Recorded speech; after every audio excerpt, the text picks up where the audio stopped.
우리 지난주에 이어서 이제 에베소서 5장 매우 중요한 대목에 이르렀습니다. 우선 지금까지는 하나님의 백성들이 구원함을 입고 또 성도가 되어서 하나님의 자녀로서 그 목적지가 어디인가, 왜 하나님은 우리를 자녀로 부르셨고 그 자녀는 왜 그리스도와 함께 하나님 보좌 우편에 앉히셨는가, 그 나라와 유업을 이을 자로서 상속자로 불렀다고 말씀을 드렸어요. 자, 오늘은 그런 자녀들에게 부탁하는 두 번째 구체적인 메시지입니다. 자, 15절을 볼까요? 15절. 그런즉 너희가 어떻게 행할지를 자세히 주의하여. 여기 행하다라는 말은 사실 걸어가다 그 뜻이에요. 어떤 한 컷짜리 정도의 단순한 동작을 얘기하는 게 아니고, 행동을 얘기하는 게 아니고, 정확한 개념은 긴 시간들을 통해서 우리가 그 방향으로, 정해진 방향으로 어떻게 걸어가야 하는가에 대한 인생길에 관한 문제예요. 그러니까 이 이후에 나오는 내용들은 굉장히 우리 모든 청년들에게는, 성도들에게는 중요한 주제가 됩니다. 자, 어떻게 그러면 걸어갈까? 자세히 주의하여 지혜 없는 자같이 하지 말고 오직 지혜 있는 자같이 하여 그랬어요. 자, 여기 첫 번째 대조가 뭐냐면 지혜 있는 자와 지혜 없는 자예요. 근데 여러분, 지혜 있는 자와 지혜 없는 자의 기준이 뭐예요? 기준이. 오늘 본문에 근거하자면 기준이 뭐예요? 자세히 주의하여 그랬어요. 자세히 주의하여. 그러면 자세히 주의하여 지혜 있는 자가 되고 자세히 주의하는 행위가 없으면 지혜 없는 자가 돼요. 사실 우리가 꼭 기독교를 기초하지 않아도 일반적으로 세상 사람들이 살아가는데도 이건 굉장히 중요한 공식이에요. 보통 사람들이 또 특별히 손에 아직 땀이 있는 나이, 젊은 나이일 때는 즉흥적인 생각, 즉흥적인 결정이 매력이에요. 좌면우고하지 않고. 근데 그만큼 뭐도 많이 일어나죠? 실수도 많이 벌어져요. 사실 그것은 젊은 날에 어쩌면 특권일 수도 있는데, 반면에 어느 정도 인생을 이것저것 겪어보고 경험해 보면 그렇게 즉흥적인 결정을 못해요. 즉흥적으로 판단하는 것을 쉽게 할 수가 없습니다. 한 번 더 고려해보고 한 번 더 생각해봐서 그래도 이 결정이 맞겠다 싶으면 그때 판단을 하고 그때 결정을 합니다. 그래야 실수를 줄이고 시간 낭비를 줄일 수가 있어요. 일반 세상에서도 그래요. 우리도 이제 어떤 사안이 턱 벌어지면 생각 없이 자기 본성대로 막 말이 튀어나오고 반발이 되고 반응이 튀어나올 수 있어요. 근데 꼭 그럴 때 보면 돌아서서 내가 너무 성급했다, 후회 막급, 또 실수가 내 마음속에 인정이 되는 거죠. 하물며 세상의 이치도 그럴 텐데 오늘 보면 과연 여기 지혜는 그런 지혜를 얘기할까요? 여기서 말하는 것은 그런 지혜가 아니에요. 우리 에베소서 1장을 한번 띄워주실까요? 제가 좀 읽겠습니다. 우리 주 예수 그리스도의 하나님, 영광의 아버지께서 지혜와 계시의 영을 너희에게 주사, 첫째가 뭐죠? 하나님을 알게 하시고. 이 내용은 우리 1장 강해 때 들었지만 사도 바울이 에베소 성도들에게, 에베소는 어떤 도시예요? 탐욕과 무력과 우상숭배와 음란이 가득한 카오스의 도시예요. 소위 혼돈의 도시예요. 그래서 그 속에 그 혼돈된 무질서와 가치관 속에 살아갈 하나님의 복음을 들은 하나님의 자녀들에게 세 가지를 기도하는 내용이죠. 첫 번째가 뭐예요? 지혜와 계시의 영을 주사 너희에게 주사 하나님을 알게 하시고, 첫째 하나님을 알게 하기를 기도했어요. 두 번째 기도가 뭘까요? 18절을 보실까요? 같이 한번 읽어보십시다. 시작. 너희 마음의 눈을 밝히사 그의 부르심의 소망이 무엇이며 성도 안에서 그 기업의 영광의 풍성함이 무엇이며. 네, 두 번째 사도 바울이 성도들을 위해서 기도했던 것은 저들의 눈을 열으셔서 우리가 누릴 그 부르심의 소망이 무엇인지, 그 영광의 풍성함이 어떤 것인지를 눈을 열어서 보게 해달라는 기도를 해요. 첫째는 하나님을 알게 하시고 그 부르심의 소망, 영광의 풍성함을 알게 하시고, 세 번째 19절 제가 좀 읽겠습니다. 그의 힘의 위력으로 역사하심을 따라 믿는 우리에게 베푸신 능력의 지극히 크심. 하나님이 얼마나 전능하시고 능력이 있으며 우리를 대단한 은혜로 사랑하시는지를 깨닫게 해달라는 기도를 하는 거예요. 이것이 하나님의 지혜입니다. 그래서 첫 번째 기도 제목이 하나님을 알게 하시고 그의 부르심의 소망이 무엇인지, 영광의 풍성함이 무엇인지를 알게 하시고 눈을 열어서, 세 번째는 그것을 이루실 그분의 권능이 얼마나 대단한지를 알게 하옵소서. 이걸 뭉뚱그려서 하늘의 지혜라고 얘기합니다. 오늘 여기서 말하는 지혜는 그런 지혜를 얘기하는 거예요. 뭐 분석하고 예측해서 빅데이터를 통해서 결과물을 만들어내는 그런 세상살이에 해당하는 지혜를 얘기하는 게 아니에요. 성도들이 누려야 될 지혜는 정말 그겁니다. 우리 청년들이 하나님 앞에 구해야 될 지혜는 바로 그거예요. 그러려면 어떻게 해야 될까요? 우리가 이 지혜가 어디에 담아져 있어요? 이 성경에 담아져 있단 말이에요. 하나님을 알아야 그 지혜가 우리 속에 부어질 수가 있는 거예요. 예를 하나 들죠. 5달란트, 2달란트, 1달란트 맡았던 종들이 주인이 멀리 떠났다가 돌아온 사이에 장사를 했어요. 그래서 돌아와 결산을 하는데 다섯 맡았던 이 달란트 하나는 어마어마한 액수입니다. 가장 큰 단위죠. 거의 억 단위예요. 5달란트 맡은 자는 5달란트를 남기고 모두 원금까지 10달란트를 갖고 온 격이죠. 2달란트 맡았던 자도 마찬가지예요. 그런데 1달란트 맡았던 자는 그냥 원금 그대로 땅속에 꽁꽁 숨겼다가 가지고 왔어요. 원금 그대로 가져왔어요.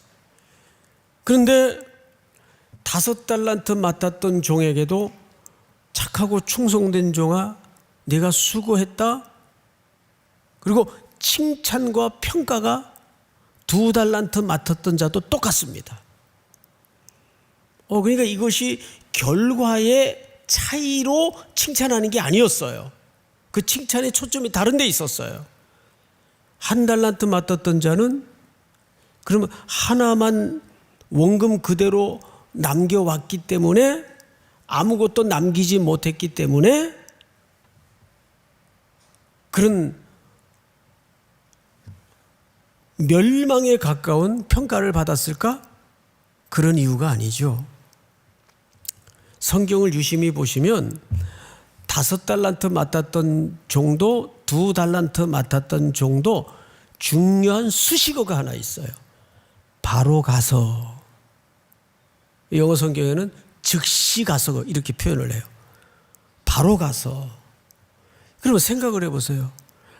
돈을 주인으로부터 맞자마자 즉시 가서 바로 가서 장사할 수 있었던 것은 평소에 이 종들이 누구의 의도를 알고 있었기 때문일까요? 그렇죠. 주인의 의도를 평소에 잘 알고 있었기 때문에 좌면우고할 필요 없이 바로 가서 즉시 장사를 할 수 있었던 거예요. 그러니까 주인의 진짜 의도는 너 왜 아무것도 못 남겼느냐 여기에 초점이 있지 않고 이 돈으로 장사를 하는데 초점이 있었어요. 근데 한 달란트 맡았던 종은 원금 그대로 갖고 와서 주인에게 뭐라 그러죠? 주인은 굳은 사람이라, 당신은 굳은 사람이라 주지 않은 데서 취하고 심지 않은 데서 거두는 줄로 알았나이다. 그러니까 누구를 잘못 이해한 겁니까? 그렇죠. 주인을 몰랐던 거예요. 주인을 잘못 이해했던 거예요. 그러면 이 사람은 평소에 주인과 관계가 문제가 있었던 사람이에요? 문제가 없었던 사람이에요? 문제가 있었던 사람이죠. 그러자 주인이 그 부분을 지적해요. 내가 나를 그런 사람인 줄 알았느냐? 그럼 내가 이해한 대로 멸망의 길로 그를 집어넣는 거죠. 그러니까 이 문제는 얼마를 남겼느냐가 중요한 게 아니에요. 성경을 보시면 재능대로 맡겼다 그랬어요. 그러니까 그 주인을 알아가는 문제는, 주인을 아는 문제는 우리 모든 주의 백성들이, 하나님의 자녀들이 매일 일상 속에서 씨름해야 될 과제예요. 그게 뭐죠? 지혜이기 때문입니다. 우리는 보통 회사 생활하는데, 공부하는데, 세상살이 하는데 성경의 지혜가 그닥 필요할까? 가장 필요한 게 하나님의 지혜예요. 그 성경을 다시 보십시다. 그러니까 여기서 말하는 지혜는 그런 세상살이에 필요한 지혜가 아니라 하나님의 지혜를 얘기하는구나. 그 지혜를 우리는 1장 17절서부터 19절까지를 통해서 세 가지 내용을 봤어요. 그런데 그 다음 16절을 볼까요? 세월을 아끼라, 때가 악하니라. 우리 17절 다 같이 시작. 그러므로 어리석은 자가 되지 말고 오직 주의 뜻이 무엇인가 이해하라. 네, 여기 세월을 아끼라라는 말은 헬라 말로 풋노트에 이렇게도 해석이 된다고 되어 있죠. 기회를 어떻게 하라? 살아. 그러니까 원래 참 뜻은 세월을 사라 그 말이에요. 세월을 산다? 이게 무슨 뜻일까요? 때가 악하기 때문에 세월을 사야 된대요. 이게 무슨 뜻일까요? 우리 결론은 좀 유보하고 17절을 다시 볼까요? 그러므로 어리석은 자가 되지 말고 오직 주의 뜻이 무엇인가 이해하라. 자, 여러분 여기에서도 뭐가 나오죠? 주의 뜻이 나옵니다. 주의 뜻. 이제 우리는 그 주의 뜻이 하나님의 지혜라는 걸 알았어요. 세 가지, 하나님을 알게 하시고, 두 번째 부르심의 소망이 뭔지를 깨닫게 하시고, 마지막 세 번째는 뭐죠? 그 권능의 풍성함, 전능하신 하나님의 능력이 얼마나 부유한 능력인지를 깨닫게 하여 주시옵소서. 이게 하나님의 지혜고 하나님의 뜻이었어요. 근데 그걸 모르면 어리석은 자가 된대요. 그래서 그 뜻이 무엇인지 이해를 가져야 뭘 아끼는 거예요? 세월을 아끼는 거예요. 또 예를 하나 들게요. 성경의 예증이 가장 사실은 정확합니다. 제가 마태복음 강의를 통해서 신랑을 맞으러 간 열처녀 이야기를 했었습니다. 기억나시죠? 예. 자, 신랑을 맞으려고 열 처녀가 다 기름을 준비해서 등불을 준비해서 나갔습니다. 신랑이 늦게 왔어요. 근데 사실 신랑이 늦게 온 겁니까? 신랑은 제 시간에 온 겁니까? 신랑은 제 시간에 온 거예요. 늦게 왔다는 의미는 누구 기준에서? 맞으러 나간 처녀들의 시각에서 더디 오는 것처럼 느껴졌겠죠. 그러다가 생물학적인 피곤을 참지 못해서 밤이 깊어가니까 다 잤어요. 쿨쿨. 5 처녀만 잔 게 아니에요. 이게 워낙 주제가 깨어있으라가 그 표현이 나오다 보니까 잠잔데 초점을 맞출 수가 있어요. 10 처녀가 다 잤어요.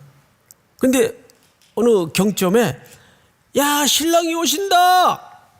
누가 소리치니까 5 처녀만 일어났나요? 10 처녀가 다 깼나요? 그렇죠. 10 처녀가 다 깼어요. 일단 이 문제는 잠의 문제는 아니구나. 우리가 한 가지 걷어냈어요. 그러면 어디서 문제가 생겼는가 하면 어머나 5 처녀는 딱 고기에 쓸 기다림에 쓸 분량의 기름만 준비를 했어요. 넉넉히 준비를 못했어요. 그 심지가 꺼져가니까 넉넉히 기름을 준비했던 5 처녀에게 예, 우리 쓸 것이 다 떨어져 가는데 좀 구워줄래? 안 돼. 아주 가혹하게 거절을 해요. 너희 구워줬다가 신랑이 도착하기 전에 우리 거도 꺼질 수가 있어. 빨리 지금이라도 24시 마트에 가서 알아봐. 그렇게 된 거죠. 왜냐하면 그 유대 공동체는 그 마을에 혼사가 있으면 그날 밤 온 동네가 다 문을 열어놓습니다. 혹 손님들이 급한 경우를 대비해서. 그러니까 그거는 말도 안 되는 청이 아니라 충분히 그런 요구를 할 수가 있었어요. 지금이라도 빨리 마을로 가서 기름을 사라. 그리고 사러 갔다 온 사이에 신랑이 와버렸고 잔치집 문은 닫힌 거예요. 그리고 처녀들은 5 처녀들은 가혹한 결말을 맞이하게 된 거죠. 그 과연 이게 뭘 얘기하는 걸까? 잠을 잤다는 것이 문제가 되는 건 아니었어요. 그러면 결국 기름을 넉넉히 준비했느냐 안 했느냐가 관건이에요. 그러면 여기서 여러분들에게 한번 물어볼게요. 기름은 신랑이 온 다음에 준비를 하는 겁니까? 신랑이 오기 전에 준비를 하는 겁니까? 그렇죠. 기름은 신랑이 온 다음에 준비를 하는 게 아니에요. 오기 전에. 근데 그 신랑이 언제 올지 알아요? 몰라요? 모른단 말이에요. 몰라요. 그래서 그 기름은 첫째, 신랑이 언제 올지 모르지만 반드시 오기는 온다라는 목적지를 놓고 늘 준비하는 겁니다. 이걸 뭐라 그러죠? 우리가 일상이라고 하는 거예요. 결국 이 말은 종말에 관한 데 1차적인 초점이 있는 게 아니라 늘 우리가 일상 속에서 어떻게 그것을 준비하느냐, 이 싸움이에요. 우리가 이제 또 내일 아침이 밝으면 또 고단한 몸을 일으켜서 일터로 나가기도 해야 되고 또 공부를 하러 가기도 해야 되고 우리에게 그 아주 지난한 싸움인 일상이 이제 걸려 있어요. 그거를 노아처럼, 노아는 어떻게 해요? 산 꼭대기에다가 배를 만들어요. 매일 오랜 세월을. 수많은 사람들의 조롱이 있었고 비아냥이 있었어요. 뭐 하는 짓이야? 미쳤나 봐. 왜 식구들하고 저러고 살아? 그냥 그 당시 사람들은 먹고 마시고 시집가고 장가가고 그들 나름대로의 삶을 열심히 살고 있었어요. 그런데 그 대세에 떠내려가지 않고 그 흐름에 밀려가지 않고 하나님의 뜻을 알기 때문에, 하나님의 지혜가 있기 때문에 산 꼭대기에다가, 그것도 바닷가에서 그런 게 아니고 산 꼭대기에다가 배를 만들고 있었어요. 그게 얼마나 그 하루하루가 세상 사람들이 볼 때는 미추광이 할아버지 같았을까요? 근데 마지막에는 그 가족만 수많은 홍수 속에서 그 가족만 살아남아요. 이건 결국 일상의 싸움이에요. 그러니까 여러분들이 매일 그렇게 일터에서 살아내도 티도 안 나는 그 일상을 꾸준히 견디는 게 영적인 뚝심입니다. 그게 실력이에요. 믿습니까? 그거 하라는 거예요. 우리 어머니들 보세요. 여러분들 키워내느라고 그냥 매일 똑같은 일 하세요. 티도 안 나는 일을 하세요. 그 어머니의 일상이 얼마나 위대한 일상인지 아세요? 근데 우리는 젊을 땐 그게 잘 눈에 안 들어와요. 문제는. 그래서 오늘 본문을 잘 보시면 그러므로 17절 어리석은 자가 되지 말고 오직 주의 뜻이 무엇인가 이해하라. 그리고 19절로 넘어갑니다. 19절을 보시면 시와 찬송과 신령한 노래들로 서로 화답하며 너희의 마음으로 주께 노래하며 찬송하며 우리 20절 다 같이 시작. 범사의 우리 주 예수 그리스도의 이름으로 항상 아버지 하나님께 감사하며. 자, 찬송이라는 주제와 감사라는 주제가 같이 나왔어요. 여러분 이 공식을 알고 있어야 됩니다. 찬송은 혼자 찬송하는 것도 있어요. 그죠? 저도 혼자 찬송을 잘해요. 혼자 목양실에 앉아서 찬송도 하고 또 차 안에서 특별히 찬송을 많이 해요. 또 졸음이 올 때도 막 찬송을 하고. 그런데 그것도 참 은혜를 주실 때가 많은데 진짜 은혜 받을 때는 함께 찬송을 부를 때만큼 은혜로운 게 없어요. 이게 서로 찬송하고 서로 화답하는 내용이에요. 왜? 서로에게 지친 상대에게 이 찬송을 통해서 상대방의 하나님의 임재를 보고 내가 격려가 돼요. 은혜가 돼요. 그래서 이게 서로 찬송함의 맛입니다. 우리 한 해는 체육대회를 하고 한 해는 찬양 축제를 하죠. 내년도가 이제 그 해예요. 내년도 찬양 축제는 정말 셀레브레이션답게 좀 제대로 하기를 원해요. 찬양 축제. 옛날에는 콘테스트였는데 경영 대회였는데 이제 축제로 좀 우리가 성격을 바꾸었죠. 함께 축제하는 거예요. 자, 그런데 이 찬양이라는 말이 또 다른 표현으로는 무슨 뜻일까요? 그게 감사라는 뜻이에요. 하나님께 감사하라는 말은 하나님께 찬송하라는 뜻이 됩니다. 같은 언어예요. 제가 이 주제를 묵상하다가 왜 찬송은 명령형으로 했을까? 찬송이라는 거예요. 원래 내가 부르고 싶을 때 부르고 하고 싶을 때 하는 게 찬송 아니에요? 근데 감사도 명령형이거든요. 감사하라. 감사해 주시겠어요? 이렇게 성경이 기록하지 않아요. 찬송하면 좋을 것 같아. 이런 애매한 표현을 쓰지 않았어요. 전부 명령으로 했어요. 왜 그랬을 것 같아요?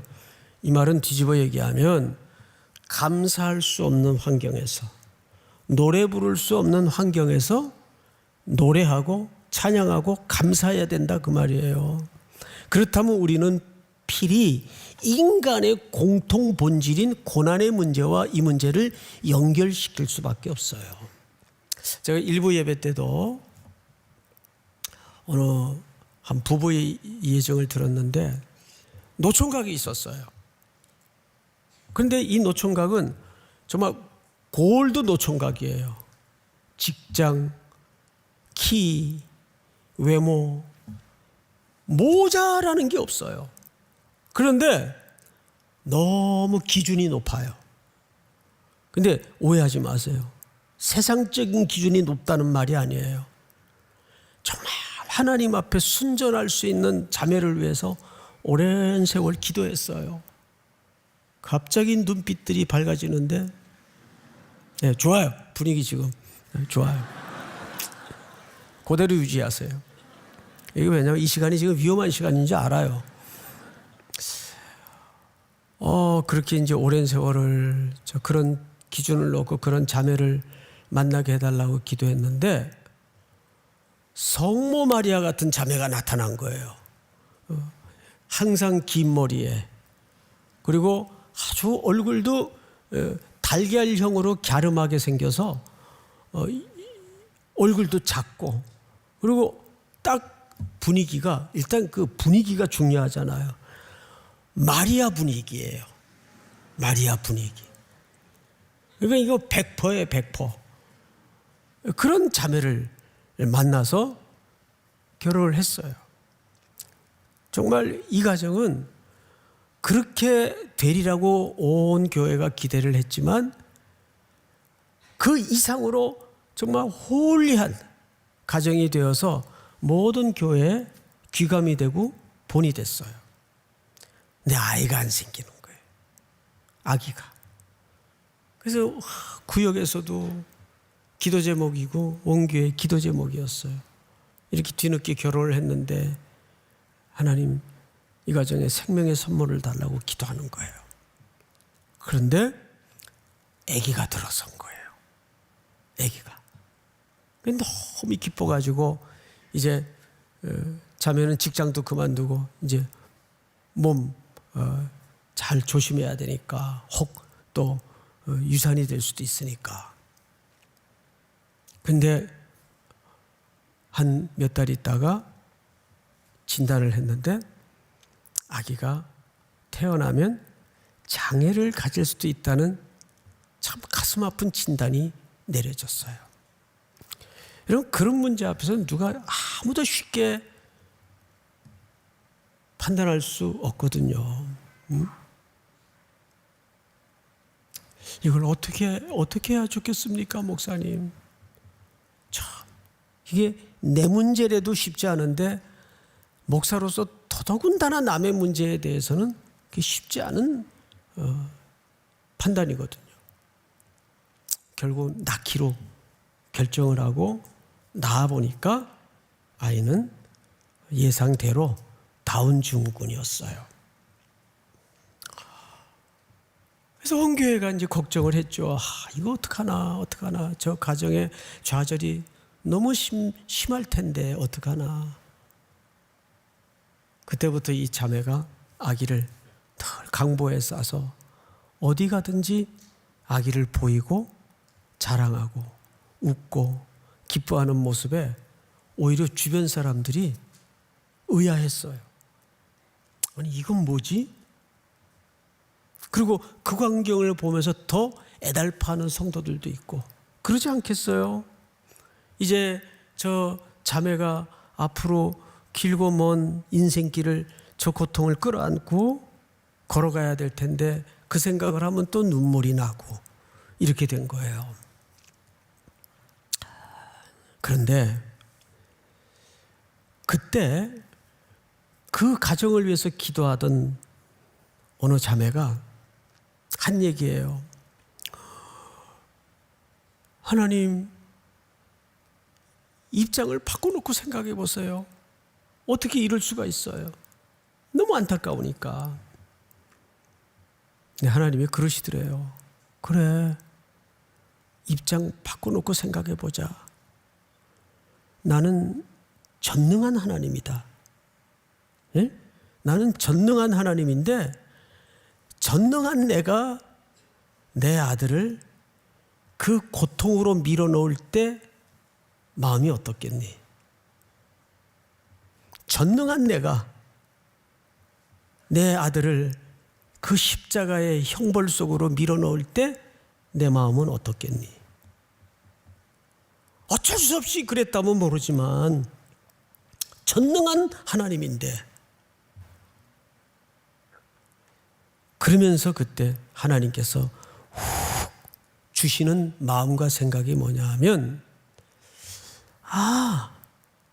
그런 고난과 환난 속에서도 감사할 수 있고 그 입을 열어서 노래하고 찬양할 수 있는 이 이유가 무엇 때문일까? 이 고난 가득한 세상에서 하나님을 변호할 사람이 필요했구나. 그러니까 그런 사람들을 통해서 누구를 드러내시는 거예요? 하나님의 사랑을 증명해내고 하나님의 사랑을 드러내는 하나님의 가장 좋은 변호자, 가장 좋은 친구로 가끔은 그런 사람들을 들어 사용하시는 거죠. 우리는 보통 그런 경우가 되면 얼마나 혹 무슨 감추어진 죄가 있는 거 아니야? 이런 징벌의 개념으로만 우리 의식이 돌아간다고요. 여러분, 바울과 실라가 복음 전하다가 붙들려서 하루 종일 매맞았어요. 근데 깊은 그 로마의 차디찬 감옥에 가두어져서 한밤중에 노래를 하죠. 그리고 기도를 올립니다. 근데 보세요. 감옥에 있던 죄수들이 깊이 듣더라 그랬어요. 그 기도를, 그 찬양을 깊이 듣더라 그랬어요. 그러니까 우리가 고난과 환난 가운데에서 왜 노래를, 왜 감사를 하나님은 명령했을까?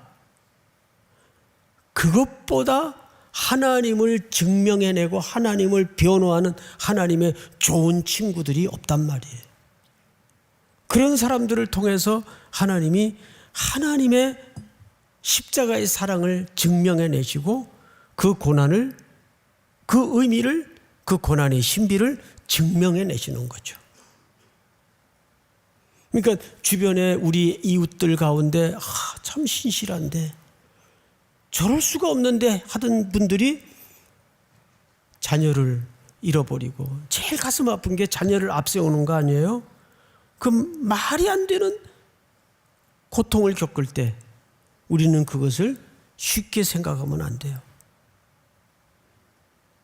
그 가운데서 그분들이 어깨를 축 늘어뜨리지 않고 더 하나님께 밀착하고 그분께 노래하고 그분께 명령을 따라 감사할 때 그분들이야말로 이 땅에 하나님을 변호하기 위한 그런 사람들이 하나님이 필요했구나. 믿습니까? 그런 의미예요. 그러기 위해서 우리에게 필요한 게 뭐냐 하면 술 취하지 말라. 이는 방탕한 것이니 오직 성령의 충만함을 받으라. 여러분, 이 18절 말씀에 19절 20절이 종속되어 있다는 걸 놓치지 마세요. 요즘 청년들 가운데 웃기는 얘기가 돌아다녀요. 두 가지인데, 목사님, 그래도 요즘 세대의 그 와인은 음료수로 봐야 되지 않겠습니까? 맥주는 음료수로 봐야 되지 않겠습니까? 지금부터 제가 와인 하면 여러분들은 다 같이 복창합니다. 술. 자, 시작. 와인. 다시 한번 와인. 맥주. 잊지 마세요. 여러분, 술은 왜 여기에 어울리지 않게 뜬금없이 등장하는지 아세요? 술에는 알코올이 있어서 들어가면 우리 컨트롤 타워인 대뇌신경을 제압해서 지배해요. 술이 갖는 핵심 가치가 우리를 장악하고 지배한다는 거예요. 그래서 술 취하다라는 동사와 성령의 충만함을 입으라. 충만이라는 동사가 뿌리가 같아요. 그래서 성령의 충만을 받으라는 것은 성령의 지배 아래만 내 인생을 두라. 이거는 결국 예수 그리스도의 보혈의 공로로 은혜를 입은 사람들은, 택함을 입은 사람들은 이제부터는 그 어떤 것에도 자기 인생의 주도권을 다른 것에 지배시켜서는 안 되고 오직 삼위 하나님께만 그 인생의 주도권을 맡겨야 된다는 신앙 고백이 걸린 싸움이에요. 청년들이 이제 직장 처음 들어가면 가장 맞닥뜨리는 문화가 회식이고, 대학생들은 MT 문화예요. MT나 회식이나 본질이 똑같아요. 이게 무슨 술 먹으러 회사 들어가는 것 같고 술 먹으려고 학교 들어가는 것 같아요. 그러다가 끔찍한 사고도 겪고 말이죠. 그 첫 자리에서 우리는 잘 버텨내야 돼요. 잔을 따라주면 받으세요.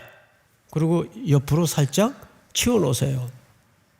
그리고 환타, 사이다 뭐 이런 거로 얼마든지 예의에 벗어나지 않게 할 수 있거든요. 지혜롭게. 그런데 참 이게 목사는 말은 이렇게 하는데 여러분들이 얼마나 힘겨운 전쟁을 해야 되는지 제가 알아요. 모르는 바가 아니에요. 여기 직장 상사들이 있고 그러면 그런 거 절대, 그래도 요즘은 옛날만큼 그 무식하게 막 그 강요하지는 않는다 그래요. 근데 1차, 2차, 3차까지 따라다니다 보면 어느새 자기도 모르게 이건 뭐 예의니까 한 모금 안 돼요. 그런 데에서는 예의가 문제가 아니에요. 그게 무너지면 이제 그 다음엔 걷잡을 수 없어지는 거죠. 아예 초장에 저건 또라이다 그렇게 취급을 받더라도 단호하게 젖혀놓더라도 단호하게. 그냥 어렵겠지만 회식하자 그러면 빠지지 마시고 따라가서 안주 계속 먹으세요.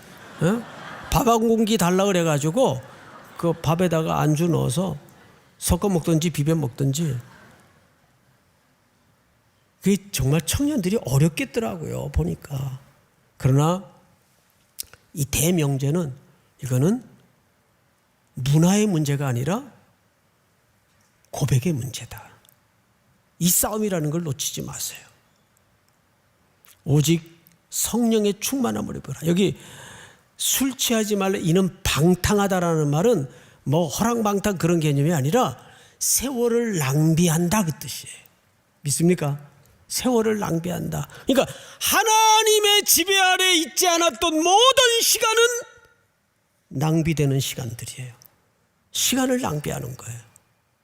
그게 쌓이면 60 넘어가서 헛살았어 거의 재앙에 가까운 신음을 토하는 인생이 되는 거죠.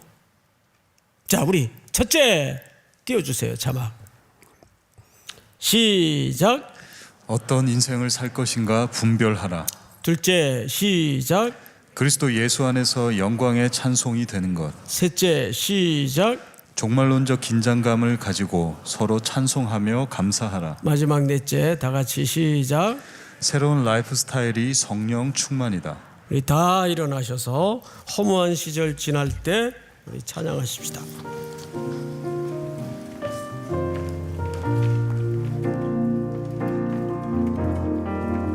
허무한 시절 지낼 때 기쁜 한숨 내쉴 때 그런 풍경 보시며 단식하는 분이네.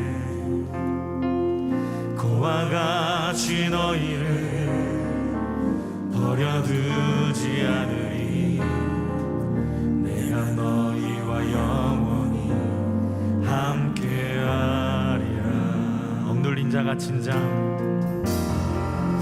억눌린 자 갇힌 자, 자유함이 없는 자, 피난처가 되시는 성령님 계시네.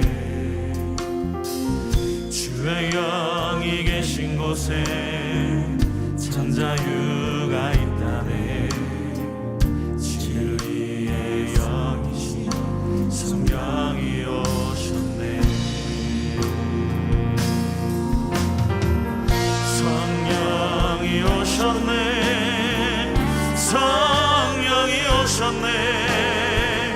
내 주에 보내신 성령이 오셨네. 우리 인생 가운데 진히 찾아오셔서 그 나라 꿈꾸게 하시네. 성령이 오셨네. 성령이 오셨네. 우리 다 같이 두 손을 높이 들고 성령이 오셨네. 내 주에 보내신 성령이 오셨네. 우리 인생 가운데 진히 찾아오셔서 그 나라 우리 다시 한번 성령이 오셨네. 우리를 성령으로 지배하시고 우리를 성령으로 충만케 하여 주시옵소서. 성령이 오셨네. 내 주에 보내신 성령이 오셨네. 우리 인생 가운데 진히 찾아오셔서 그 나라 우리 다시 한번 손을 높이 들고 성령님 오시옵소서. 내 삶을 주장하여 주시옵소서. 성령이 오셨네. 내 주에 보내신 성령이 오셨네. 우리 인생 가운데 진히 찾아오셔서 그 나라 꿈꾸게 하시네. 하나님, 사랑하고 사랑하는 우리 젊은이들과 성도님들 성령으로 지배하셔서 이 세상의 가치관에 흔들리거나 지배되지 않도록 강권적으로 역사하여 주시옵소서. 또 한 주를 살아낼 때에도 지침이 없도록 도우시고 매일 종말의 긴박감을 가지고 오늘이라는 일상을 무너뜨리지 않도록 간섭해 주시옵소서.